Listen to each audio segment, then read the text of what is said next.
You don't need anybody else's affirmation for you to do what's inside of you. Y'all make sure y'all like pause this, run it back. You don't need anybody else's permission to do what is inside of you, what is already inside of you.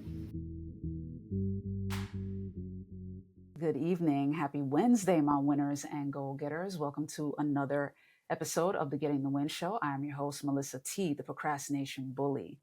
And in today's episode, I'm interviewing Dana Bell, who is a licensed, certified counselor, therapist.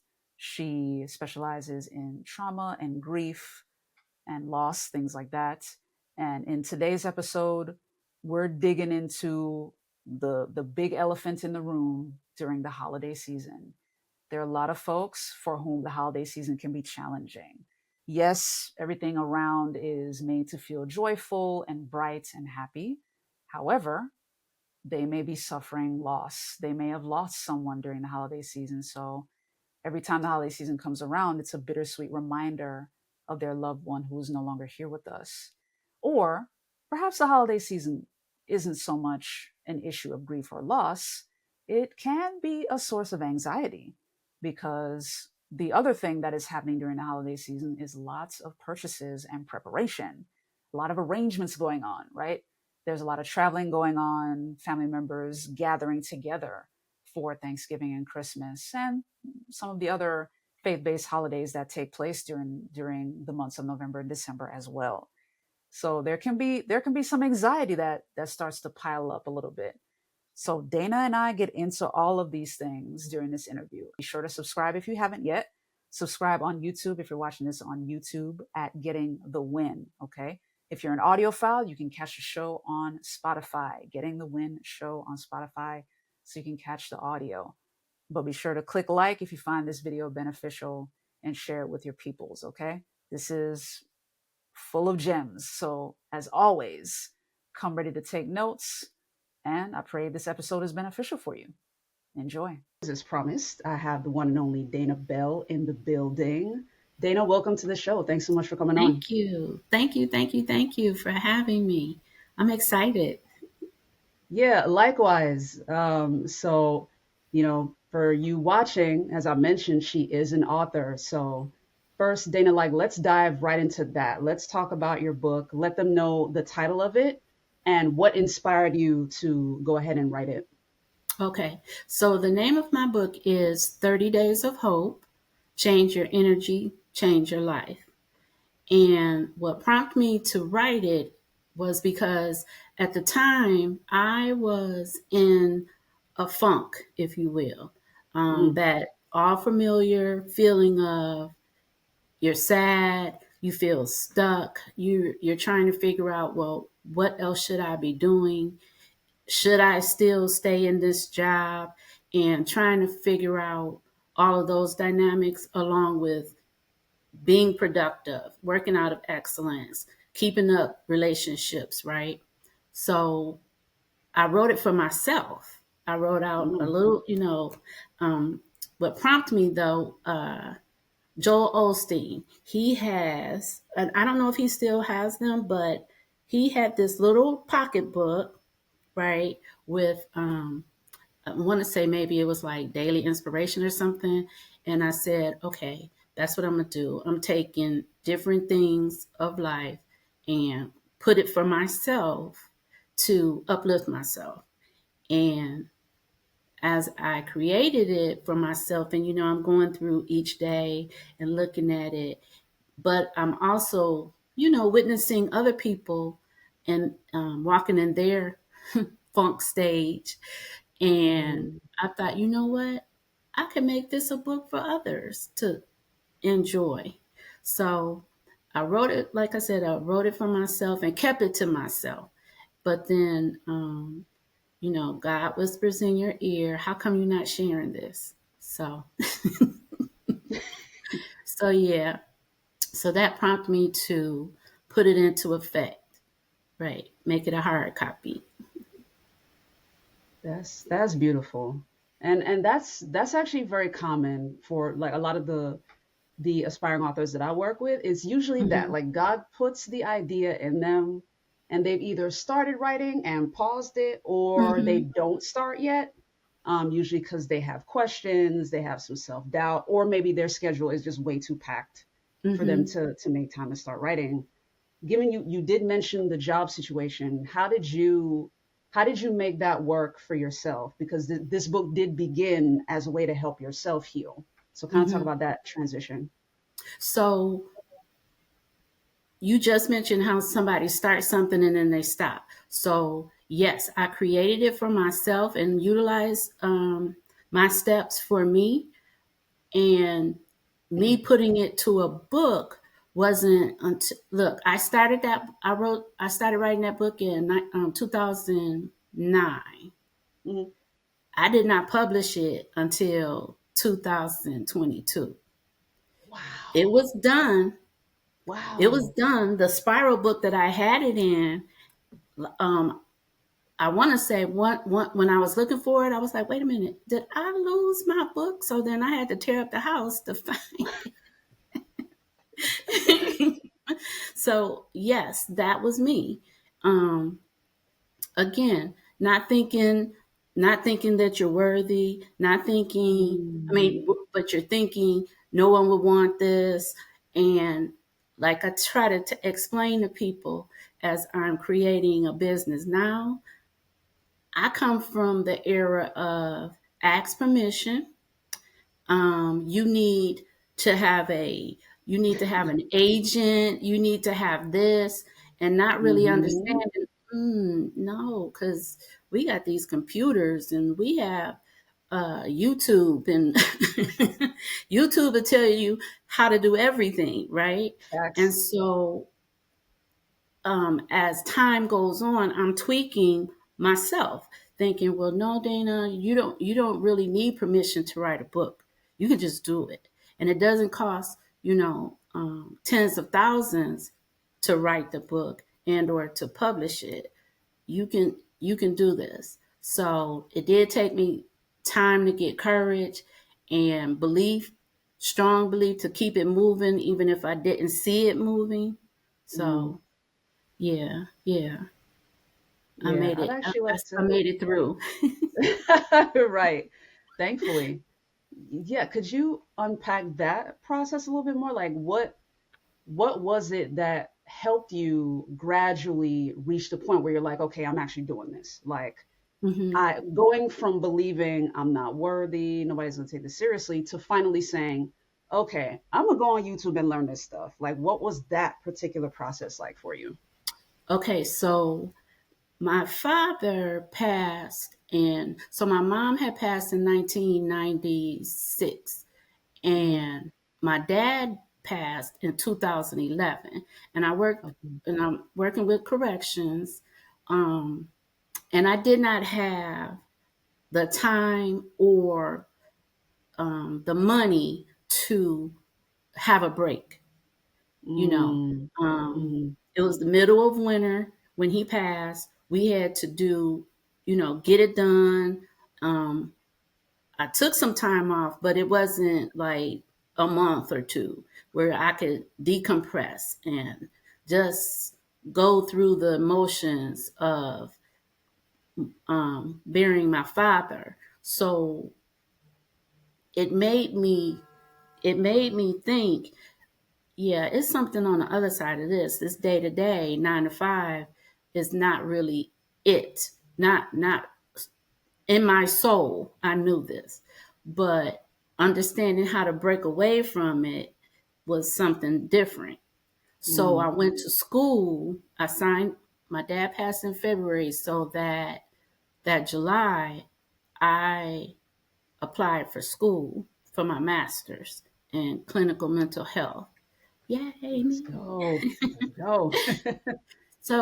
So that helped me to understand some of my emotions because like in the flight assessment where you are to be your first client. Mm-hmm. So same Mm, thing in the master's degree, you're your first client. So I'm understanding different emotions about myself, understanding different thought patterns that I have, my triggers.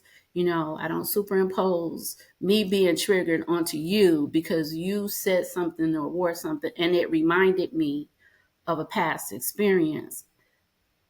I began to understand myself, and then that's what built up my confidence, my courage to walk through that process of getting that master's while I'm working still. So, yeah, it pushed me. Awesome. Awesome. So, for you who's watching or listening, the key I picked up from you there is the importance of self awareness. Like, that was a Hmm. big and very crucial step for you, Dana, in Hmm. kind of pulling a lever or like starting to move the needle Hmm. forward, which that was quite a lot you were dealing with there. The recent loss of your dad, and then a job where you're like, this ain't it. And even the financial strain, because you're like, I don't have the liberty to take a break, but Hmm. let me see how I can advance myself. Like that, at least you had that kernel going on Right. within you. um, for for someone who's watching this and listening to you, and they're in the same situation, but they may consider, like, they may have a book in them, or somebody told them they should write one, but Hmm. perhaps they're in a tight squeeze. Like, what would you recommend for them in terms of getting started if they feel stuck?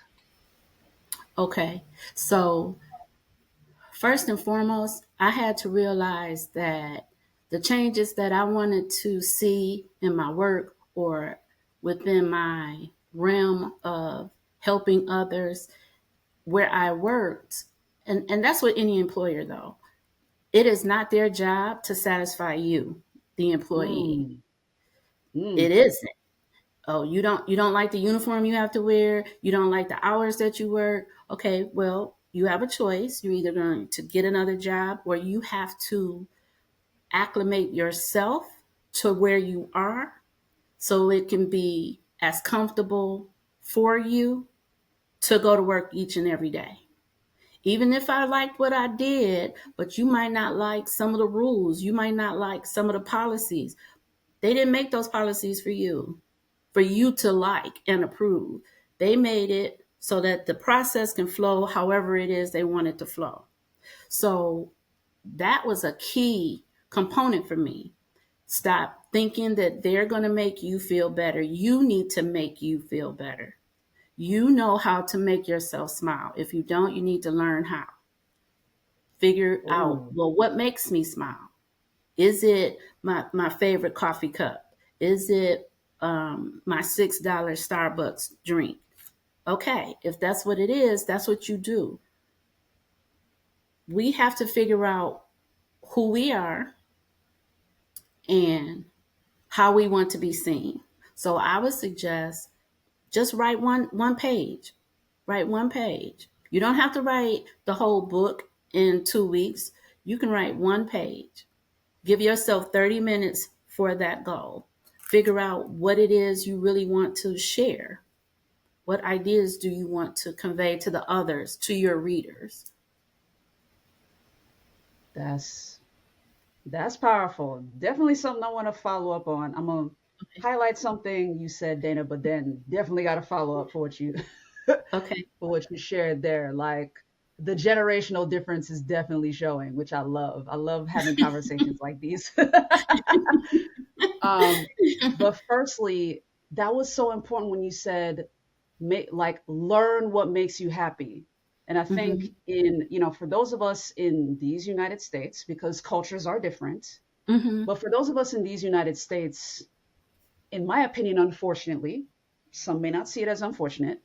In my opinion, unfortunately, work is life and life is work here. Mhm. In Mhm. many other cultures, that's not the case. Life and work are two separate things. You Right. know what I mean? Right. Somebody asking you how you're doing, they literally mean, how are you, the person? They're not asking you what you're doing. Here Mhm. in the United Exactly. States, if somebody asks you how you're doing, the answer is usually what they're doing, which is Mhm. crazy.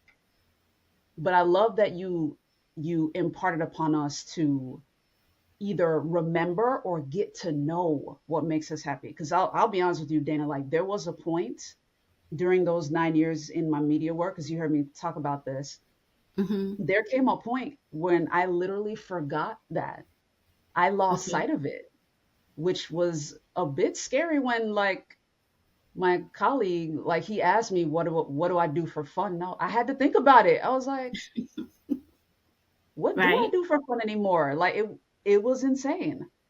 So huge. I wanted to highlight that because all of us need that, regardless of the line of work that we're in. We have to Right. make sure that we are a thermostat, not a thermometer. Like we have to go into an environment already regulated, Mm-hmm. or at the very least, even if we go into work dysregulated, we may have had an argument on the way in.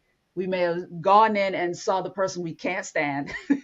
Right. Right. But by the time we sit down at our desk and do the job, we have to be able to recalibrate and regulate ourselves.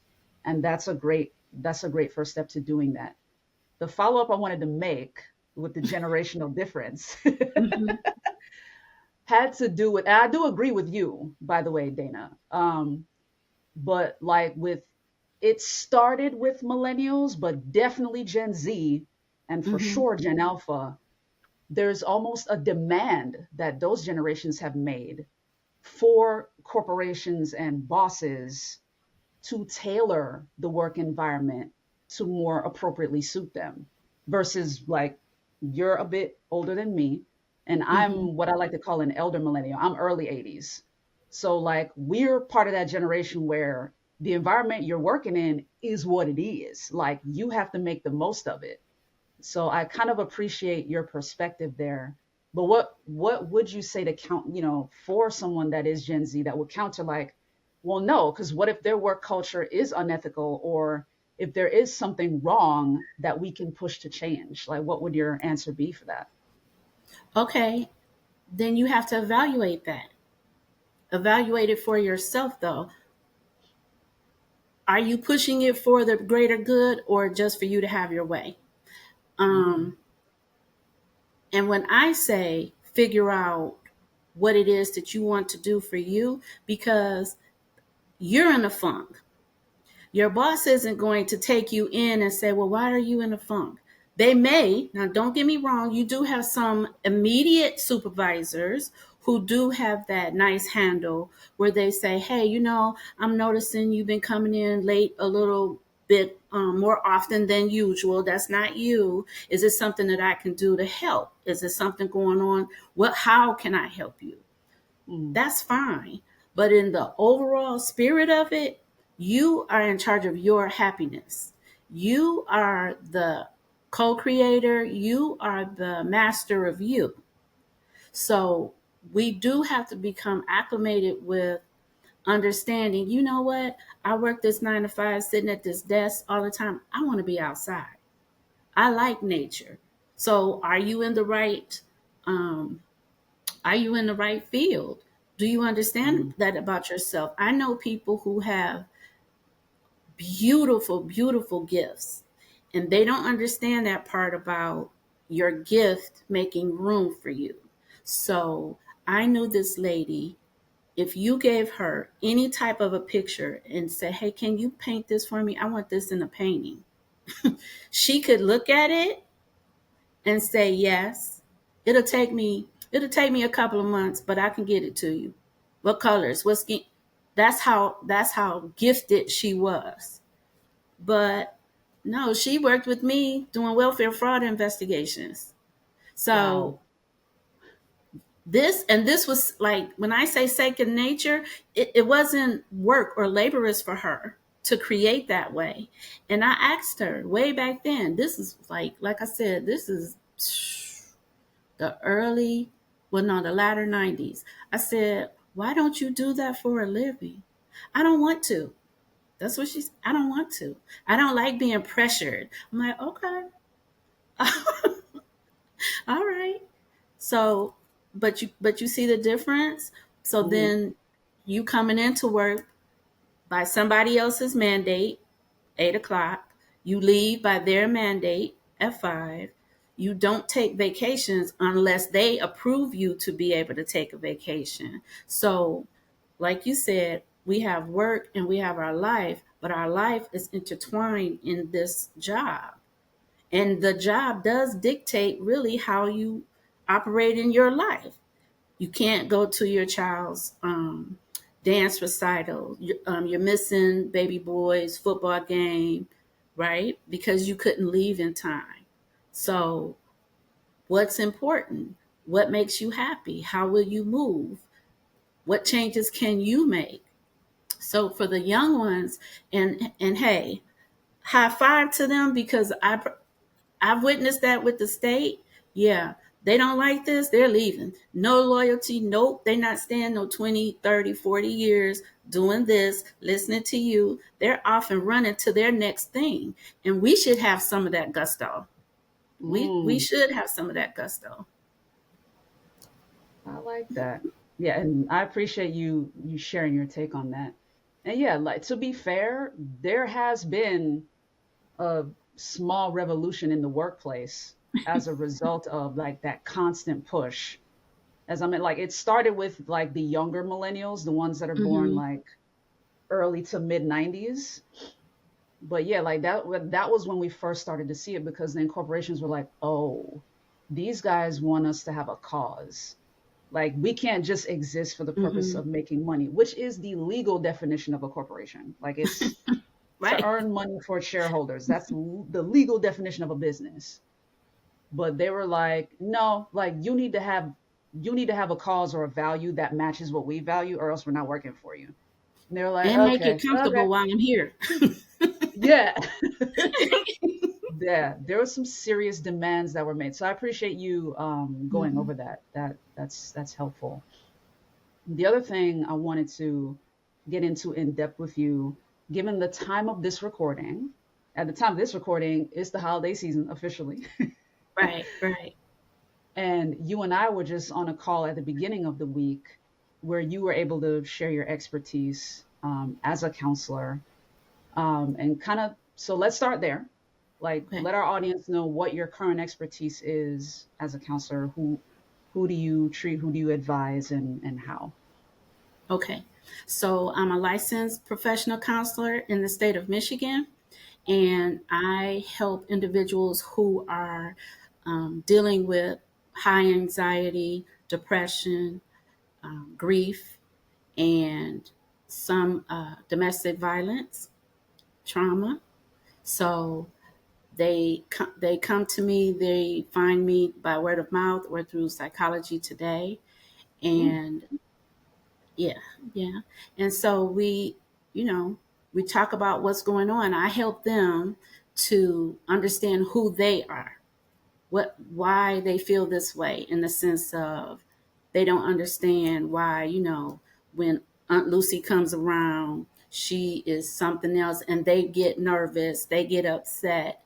Help them to understand, well, that's because when you were young, she always had a negative comment or a bit of advice, right? So, okay.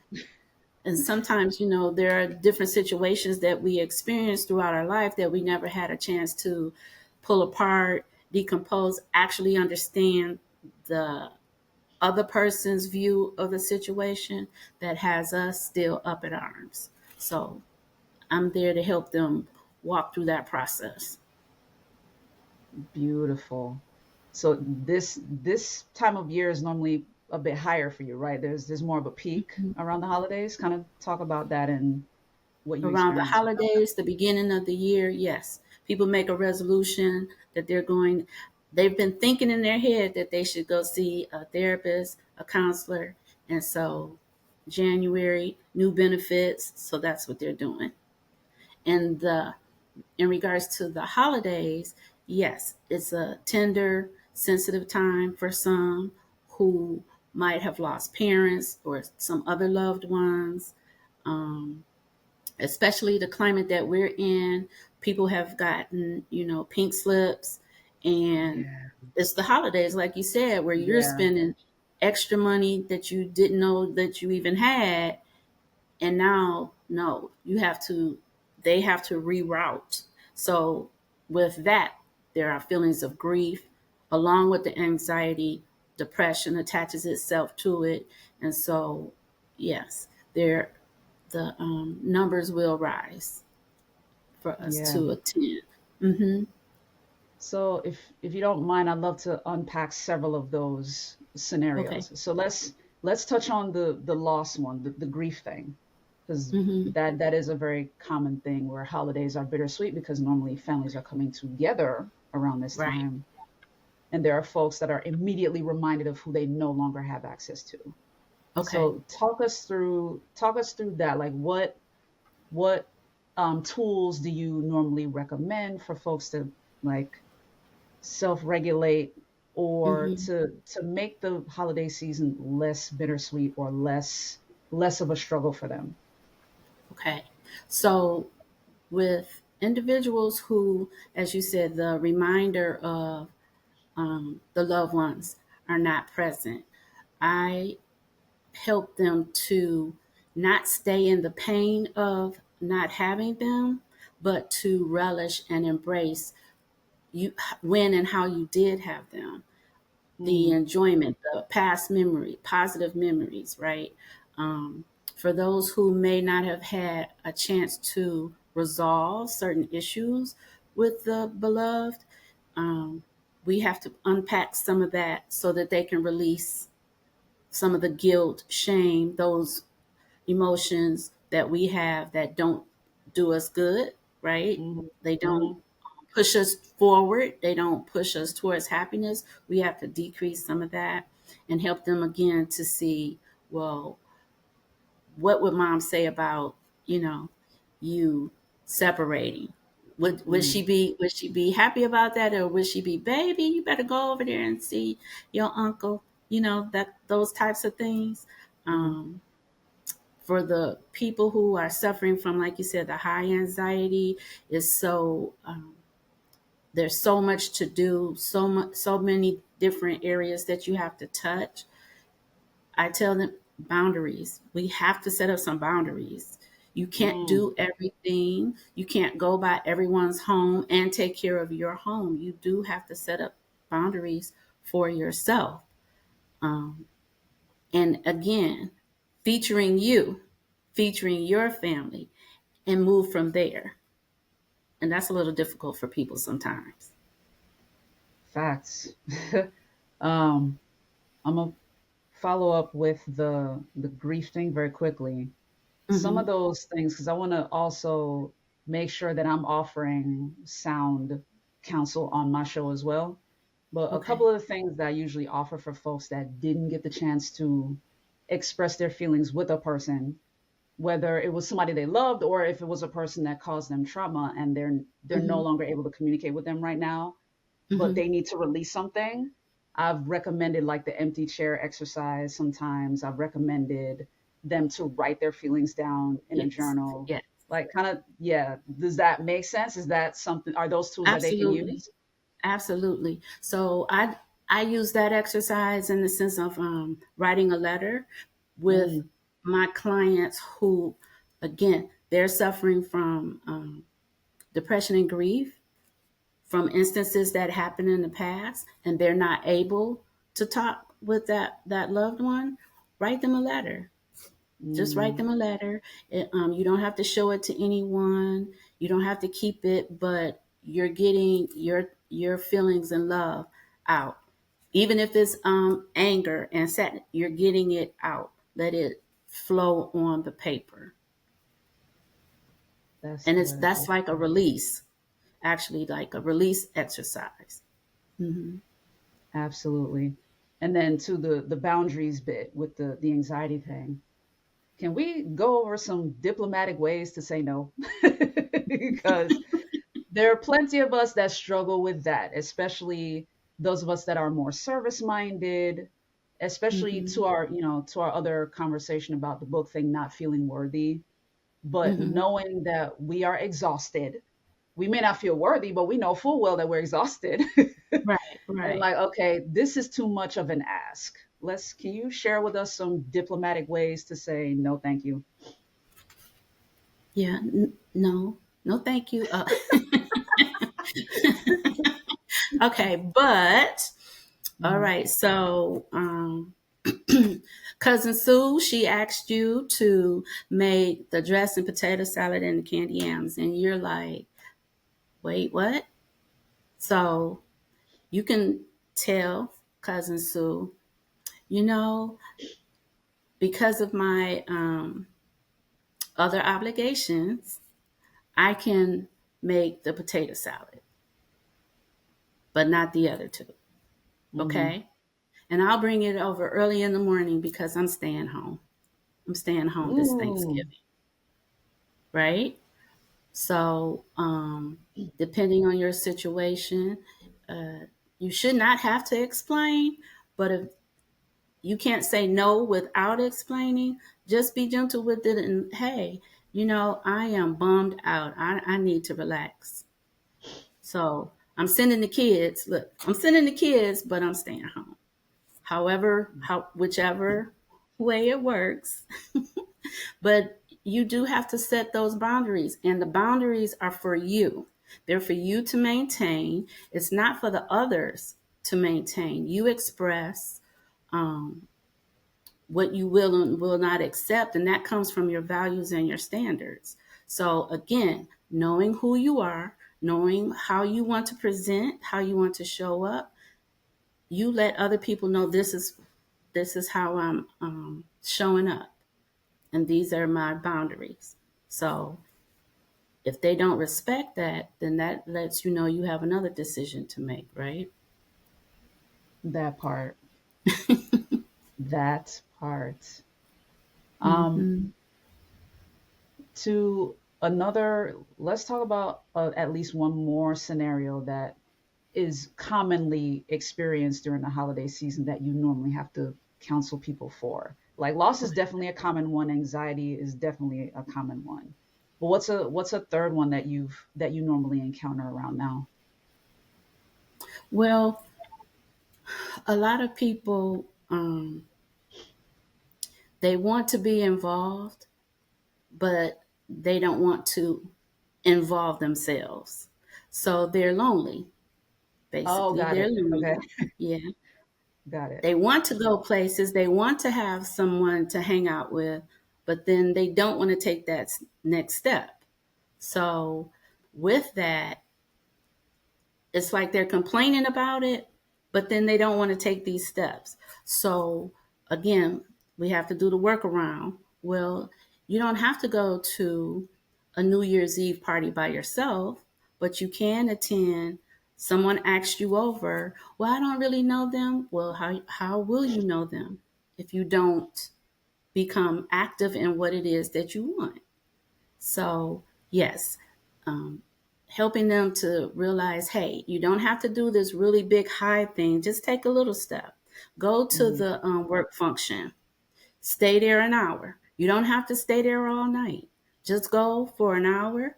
You shake hands. You share cocktails if they're cocktails or punch, whatever, and meet someone new. You take the initiative. Go say hi to one person. You don't have to shake hands with everybody. Just go say hi with one person. And they have to, acclimate themselves. Even if it's just, I tell people to just do something that you've never done before, like go to an art gallery. Here in Mm, Detroit, right, we have a lot of different art galleries around. So, again, you don't have to spend 2 hours in there. Just go visit and maybe ask one of the employees there, when are they having an event? It might be $5, $10 for you to attend, but that's something that you can do to mingle with others, to have some type of a connection. that's great. Like those are some practical steps there. And hey, like raising my church finger over here. I'm an introvert too. And yeah, that was actually I had learned that from someone on LinkedIn. I like the what you shared about entering into a new environment you never been in before. I like that. Like that's Hmm. awesome. I've never thought Hmm. of that. But one of the things that she recommended, because she's an introvert as well, and she teaches introverts how to craft long lasting and meaningful relationships. And to your point about just meeting one person, that's what she said. She's like, hey, go to these networking events. Don't feel overwhelmed that you have to meet everyone in the room because Right. that's too Right. much. But pick one person. Mm-hmm. And I applied that. Like, so, and fortunately, I do have the journalism experience. So I have the advantage of being able to ask deeper questions. Right. But if you're listening and you're an introvert and this is resonating with you, but you're not sure what to talk about, research someone by the name of Vanessa Van Edwards. I'll put it in the description as well. She is Mm-hmm. great at providing those tips. She calls herself a recovering awkward person. and and she Okay. has and she's a behavioral science researcher. So she goes into all of the studies and, like, to your point, psychology today, Mm-hmm. like that is her, she lives over there, you know what I mean? Okay. But yeah, like she provides some great tips in terms of how to break the ice and ask meaningful questions that will get people to open up, so they're doing most of the talking and you don't have to. Right. Because that's the other Right. thing, like introverts that don't get out much and do feel lonely, talking can feel exhausting after a while. Mm-hmm. So Okay. I get it. Okay. Yeah. And yet, and so I try to tell people, or suggest rather, Hmm. simple questions. Hmm. Just simple questions. What is something that you like to do? Because, okay, we have all of the seasons here. Even though winter likes to stay around a little longer than summer, and spring just comes and it speaks, hey, and spring is It's a gone, blink. right? But there's so many different things that you can do in each of the seasons, but you have to go out after it. So I tell them, listen to the news. The news is telling you about different festivals, different carnivals that are taking place, different now this might be something out of people's, out of their scheme of activities, but estate sales, that's Mm, something that's different, but you can meet some pretty interesting people there. true. And bookstores, they Yes. have different events, right? I know my introverts like to read, so Yep. yeah, yeah, go to a different event, a sip and read event. I love that. Nice. I like that. I like that. I appreciate that. So, kind of, this is great to transition to your book. What were you able to do some of those things to promote your book once it was finally published? Like, did you network with different bookstores and things like that? Kind of talk about your marketing You kn- process. okay, right. My marketing process is nil. Look, Love the honesty. bookstores, like, right. So, to go there and set up, like you said. Yeah, right. No, I have not done that, but I have done like speaking engagements at churches where I use the book, and for different women's groups. Yes, ma'am. Awesome. Yeah, so So it's not yeah, nil. so Technically, you, this is my yeah. breakout. Look, this is my breakout season for those who don't know. For Amen. Amen. Well, thank you for allowing the Gay and the Wind show to be part of that. For sure, for sure. yes, Awesome. absolutely. So, talk, like, were you the one that essentially sent a pitch to these different organizations or churches? Like, how were you able to Yes. create those opportunities for yourself? Right. So yes, I did. Different churches that I know, they have very active women groups there. Yep, Mm, that's what I would do. Then word of mouth. I would throw my hat into the ring in regards to, if somebody said, hey, they're looking for someone to speak about mental health. I love talking about mental health, wellness, and just understanding you and beginning to love yourself more. So anytime I hear somebody, well, as a matter of fact, yesterday I attended the Ford Motor Company turkey giveaway. They have an annual giveaway of turkeys, and different other like the FBI was there, wow. the hospital organization DMC, they were there, and the fire department, the police department, And so this lady, she walked up to my sister and she said, "Wait, this is your sister? She's the therapist, right?" And I said, "Yes, I am." She said, "You know what? I really want to get you to come and speak to some people who were victims, they're amputees." And I Mm, said, "Okay, sure." So just from that, and me going to their wellness, their mental health and education wellness fair, I met a bunch of different people there. So that's how I'm able to spread the word of my book. And then a couple of people talk about my podcast coming up. So yeah, as a marketer, that's a new she's that's a new coming, skill y'all. for me. She's coming. I'm excited Right, that you have a podcast coming up. Talk a little bit about that. right. So the name of my podcast is Believe in Your Better. So see how Mm, it goes with my mental health, I right? love it. Because yeah, because with my clients, they're hurting, and they're Mm, hurting from some past experience, from some tragedy, present day, and then again, just being stuck.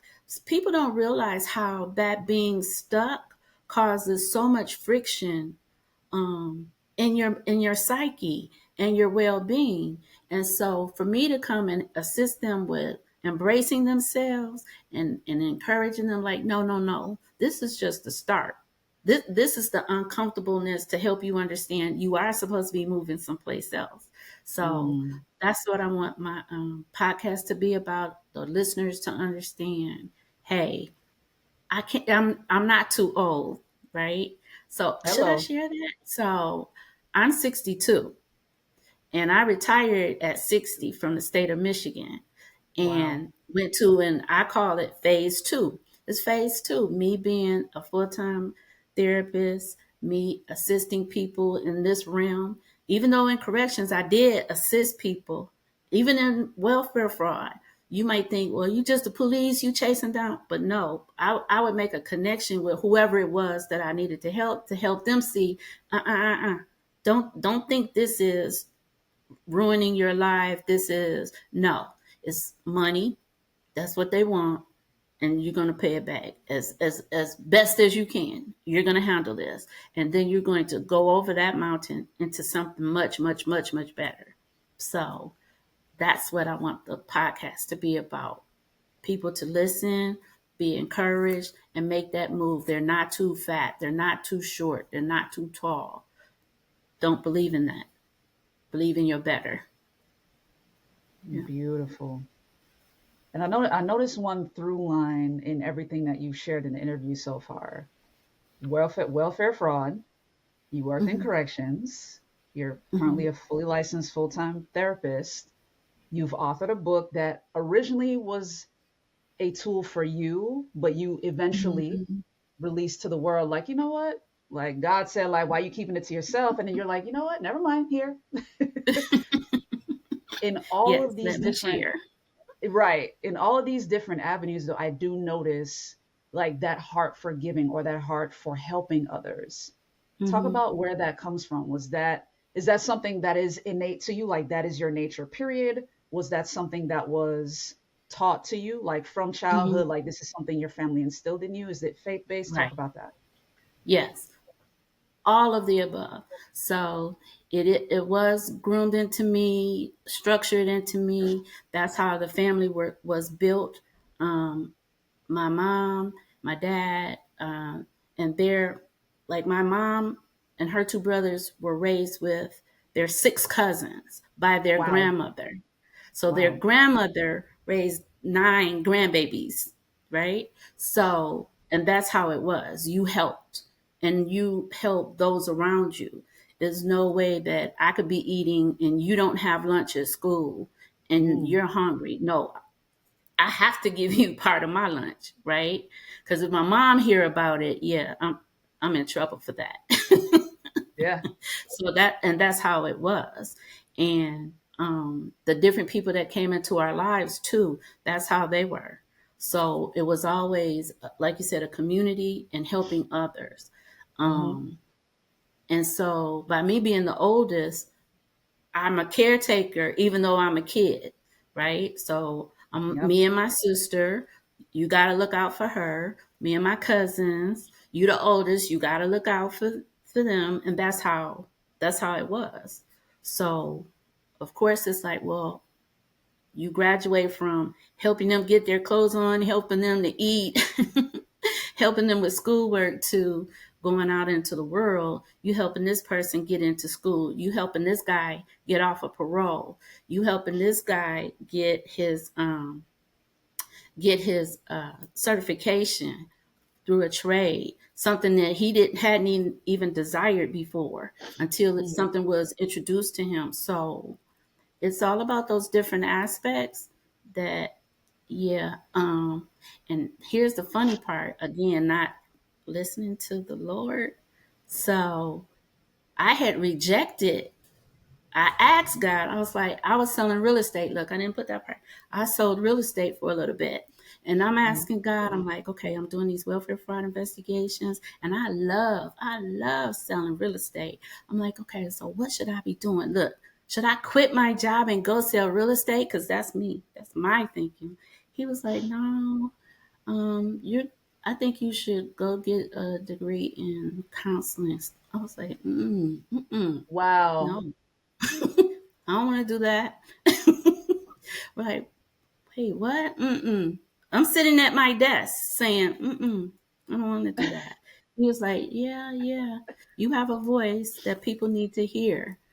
And I Okay. hear him saying this, and I'm still, Mm-mm. no. So that was in, let's say, 2001, somewhere around 2001, 2002. Yeah. And here we are, Here we are. 2025. Yay. I'm What year listening, did you Lord. get that degree? What year in the summer? What year was that? 2014. Okay. I signed up for school 2011. I finished 2014. hmm See, got Right, the right. And got the love direct it. in 2002, went in 2011. And I love it. When I say, Mm, because I'm retired, right? I can make my schedule the way I want to, but I don't begrudge any of it. None of it. Yep. I really enjoy it. So, yeah. Listen I and be love it. obedient. Yeah, yeah. Whatever you feel in here, for those listening, hmm I'm tapping my chest. Like whatever you feel in here, like follow that. I've talked about that on the show in a much older season as well. Like follow that because for one thing, it doesn't ever go away. Like Right. can we mention that part? Like we can mute it for a while, we can muffle it for hmm a while, we can put it in a corner, but it never ever truly goes away. Right. Like Right. we're in a similar situation. I was in the publishing industry before as a freelancer. I was a freelance editor back in Okay. like 2011, 24 to 2014. That was the era in which I was purely a freelancer. I was sole proprietor, didn't really do it as a business. Like it was a means to earn income. hmm And then after a couple of bad experiences, I was like, okay, I'm gonna put this down. Like clearly I'm not the best at this. Like there are a couple of unhappy clients, which in the business world, you're gonna have some. You know, Yeah. I've Yeah. come to realize that at this point. And then so that was 2014, I said, right? 9 years. We come to 2023. And that's when I enter the OU mastermind, and God leads me to go right back to what I was doing, which is the editing, but now Oh, forming an actual business. So this time I'm okay. doing it as a business, like LLC and all, like as a business. But yeah, like the book thing was always in me. Storytelling is my favorite thing to do. So even when hmm I'm not guiding authors, I'm writing stories on my own. I'm crafting stories on my own. So whatever is on your chest, in your chest, like follow that. Even if you have to follow what I've recommended, what Dana has recommended, 30 minutes a day. hmm It doesn't take much. Right. Right. Right. Just your love and your attention. Yeah. That's what it takes. which you Not already anyone figured, yeah. else's. You don't need anybody else's affirmation for you to do what's inside of you. Hmm. That was the perfect way to wrap that up. Y'all make sure y'all like pause this, run it back. You don't need anybody else's permission to do what is inside of you, what is already inside of you. Hmm. Right. That is So a great you way to have greatness within you, and that greatness, you're for you have written a book. I have written a book. Half of the people in the mastermind have a book. But yes, does that mean no one else should be writing books? Absolutely not. bring them, bring them. Absolutely not. It's how many billions of people in trust. There are how many hundreds of thousands who needs your information, your guidance, your love for whatever it is that you're going to talk about. Yeah, yeah. Absolutely. And in the same way, God told Dana that her voice is needed. You always, if you're rocking with the show for a while, I always say that your voice is needed. We Mm-hmm. all have our specific frequency, our specific way of saying things that Right, hit different. Because we encounter it, right? Dana, like we'll be in a right, mastermind and hear somebody say something, be like, wow, like it finally clicks when they said it because of the right, right. way they said it. So For for you sure. listening, It's the like, wait a same is minute, what true. were they in my head? How did they? And then you can't write quick enough, and you're trying to listen. I'm like, oh my god. Absolutely, Exactly. absolutely.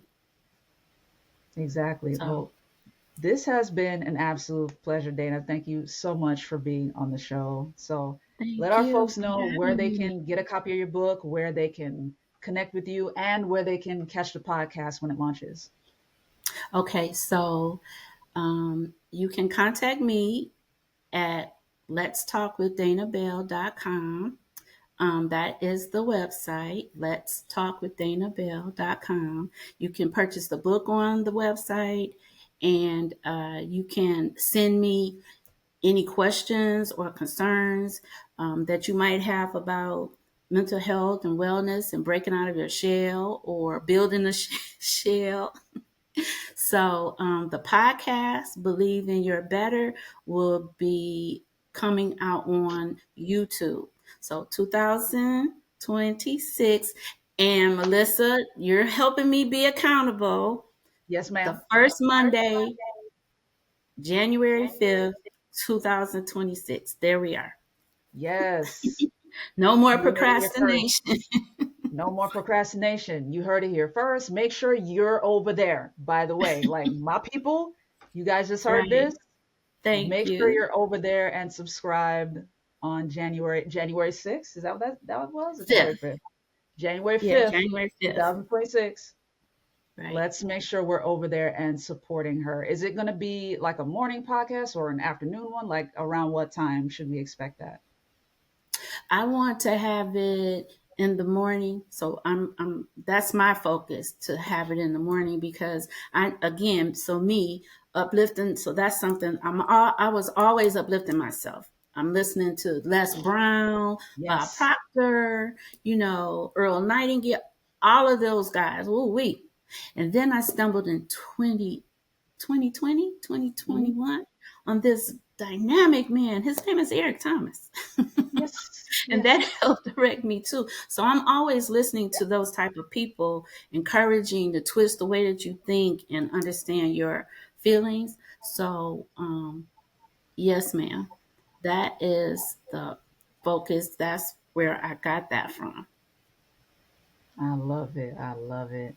Yes. So we will gladly support you. And you are always welcome back on this show for sure. And I mean, if Anytime, you let me haven't, know. absolutely. If you ever have another book coming out, let us know that too, because hello. I look All forward right, to for receiving my sure. copy. So thank you for mine. Yes, ma'am. In the I look mail, forward to reading that. absolutely. Okay. Yeah. So congrats on everything. And you guys connect with her if she resonates with you, by all means, connect with her and support what she's got going on. But Dana, in the Thank you. meantime, thank you so much for being on. I appreciate you. Oh, thank you for having me. I enjoyed myself. Wasn't that helpful? Dana drop some great gems. If you haven't subscribed here on YouTube, be sure to do so. You can find the show at Getting the Win. Subscribe there. Hit the bell icon so you get all the notifications.